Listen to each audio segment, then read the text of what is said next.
Look, this is magic. I got a message from my farmer friend. Look what it says. It'd be interesting. 1952 Vincent Black Shadow B.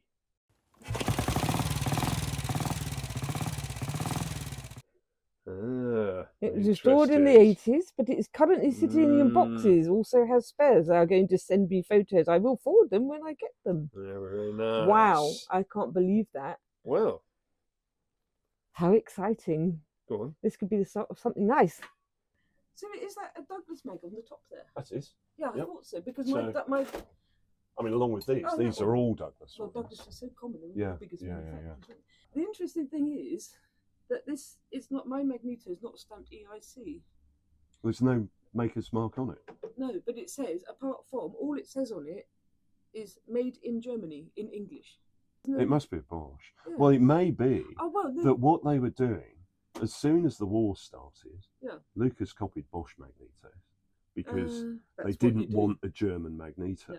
No, I thought Bosch. No, I read something that Bosch were working in. It was in collaboration with the English, despite the war being on. Well, they wouldn't publicise that. Yeah, they And wouldn't so, publicise that, guys but buying yeah, a bike in that period yeah. are not going to want a Bosch Magneto. Oh, no. So Lucas had their copies, and they may have worked in tandem. No, they were. It was by agreement, I believe. But yeah. not surprising that you've got a Magneto made in Germany, but hasn't got Bosch written all over it. That's because who's going to want that? That's interesting. I'm sure there were guys with their Douglases, especially if they were taking them to the trenches. Yeah, I mean, this is 1912, my bike, so maybe the Magneto was replaced. Yeah. I mean, in some 12, stage, you could have had that, but I guess.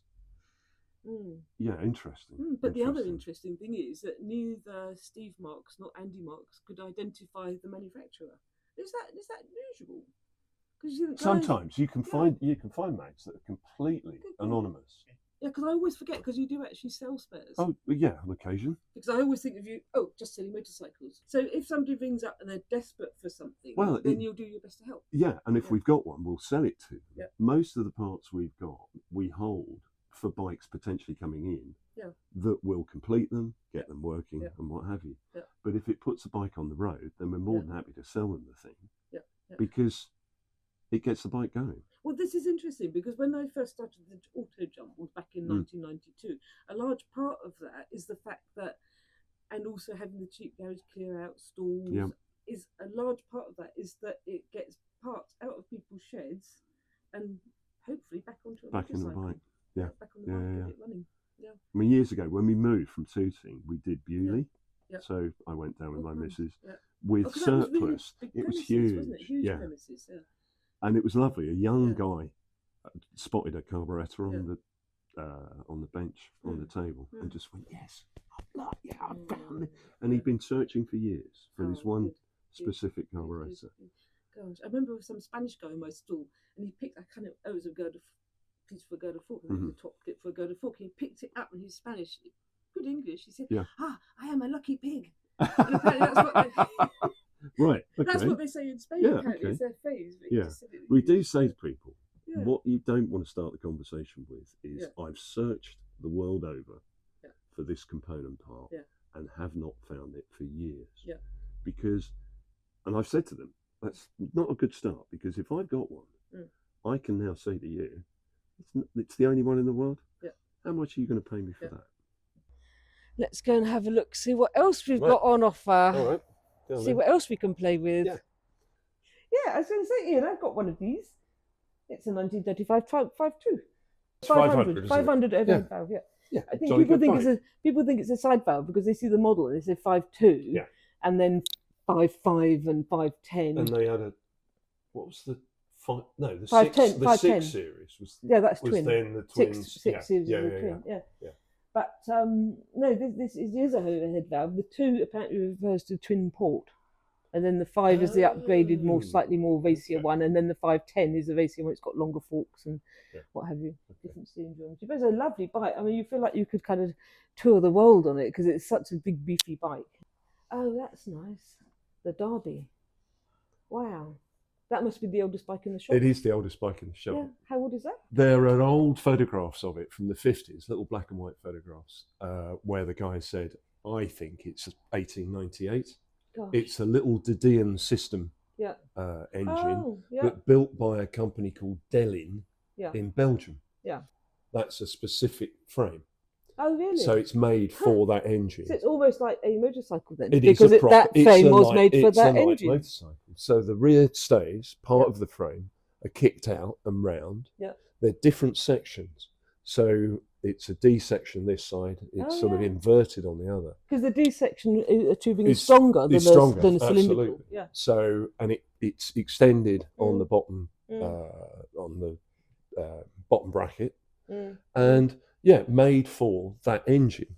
They were made.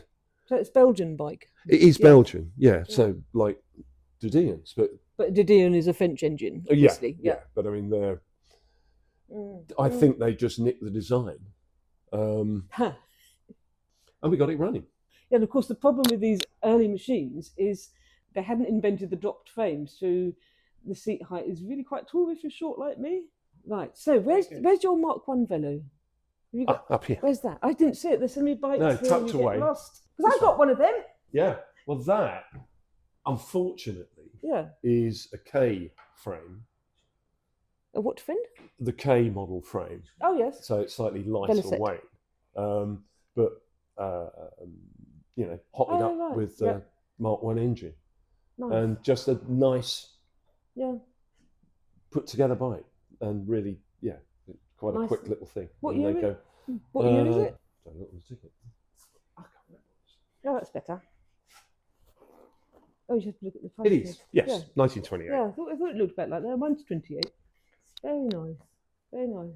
But they do go well for 350, and they handle, and they're tiny. Mine's called absolutely. Mine's called Kylie. It's the only bike of mine with a name because it's small but perfectly formed. Formed, brilliant. That is the TT. The TT, Yeah. So that's got a lot of history, hasn't it? It has. So a chap called Raymond Stobart. Oh, I know the name. Rode that. His partner was Noel Mavrocordato. It's a great name. Yeah. But they were both amateur riders in the TT on Scots and were very, very successful.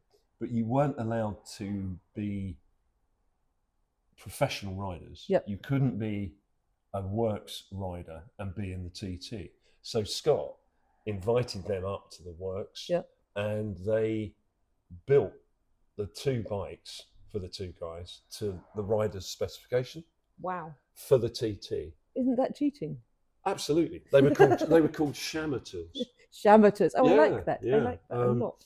And unfortunately, Noel's bike failed, although he'd been really successful in the TT prior to that. And this one came 11th in the 30 TT. A lot of the time you see these machines and it's like, oh yes, it's got TT history, but it hasn't actually. You can't actually verify it, etc. I mean, we all wish we were riding TT winning machines. Oh yeah, it'd be fantastic. Sadly, a lot of them are. But that's got a fantastic fuel tank. It's the great long tank that goes because it's got the oil compartment in the back of it. Yeah. And which was very, and so there was only two of those made.